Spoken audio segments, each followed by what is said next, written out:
اور دشمن کیا کرتا ہے؟ دشمن کی پوری کوشش ہوتی ہے جیسے ہی مجلس ماتم محرم شروع ہو کوئی نہ کوئی چیزیں چلائے.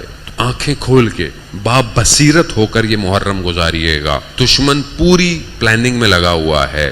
ابھی چند دنوں میں کوئی پروپیگنڈا آئے گا, کسی مولانا کی ویڈیو آئے گی, کسی نوحہ خان کا نوحہ آئے گا جو آپ کو لگے گا گانے کی طرز پہ ہے, کسی ذاکر کی کوئی بات آئے گی, اور پھر ہوگا کیا, ہم اس ویڈیو کو پھیلاتے رہیں گے, دیکھو یہ کیا کیا, دیکھو یہ کیا کیا. گھر میں اجڑی ہوئی ماں اپنے بیٹے کے لاشے کو لے کر بیٹھی ہوئی ہے اور ہم لوگ ویڈیو کو فارورڈ کرتے رہیں گے.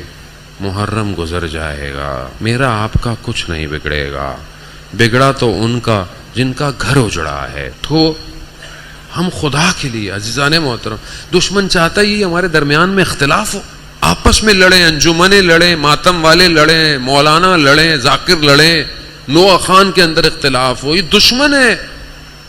اگر کسی سے کوئی غلطی ہو جاتی ہے تو آپ درگزر کیجئے, کیا فرق پڑتا ہے, کوئی چیز بن گئی نکل کے جانے دیجئے, ختم.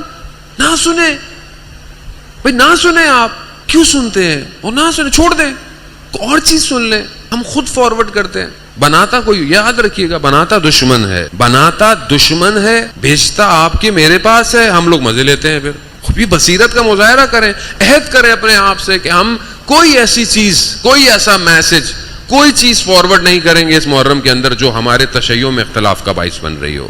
اگر کوئی معاملہ ہے تو ہم بعد میں محرم کے بعد دیکھ لیں گے. اگر کوئی چیز غلط کسی نے کی ہے, خوب صاحبان علماء ہیں, بڑے بزرگان ہیں, بات کر سکتے ہیں کہ قبلہ آپ نے یہ بات مناسب نہیں کی.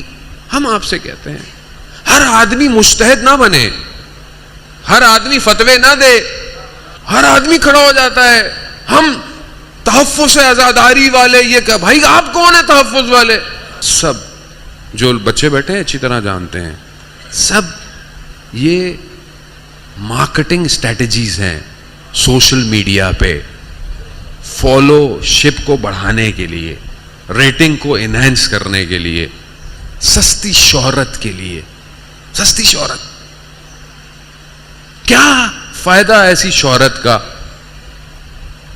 اگر مشہور ہونا ہے تو پھر اس عالم میں مشہور ہو جہاں پر ہر وقت ذکر الہی ہو رہا ہے.